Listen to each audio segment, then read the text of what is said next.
كلهم.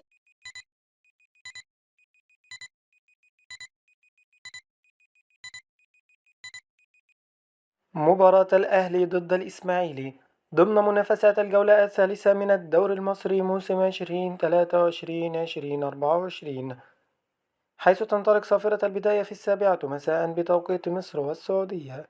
أما بالنسبة لتشكيل الأهلي كما هو موضح أمامكم الآن: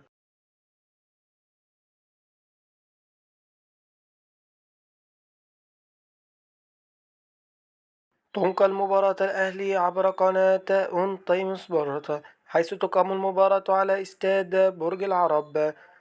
مباراة الأهلي ضد الإسماعيلي ضمن منافسات الجولة الثالثة من الدوري المصري موسم 2023-2024، حيث تنطلق صافرة البداية بعد قليل في 7 مساء بتوقيت السعودية ومصر والعراق.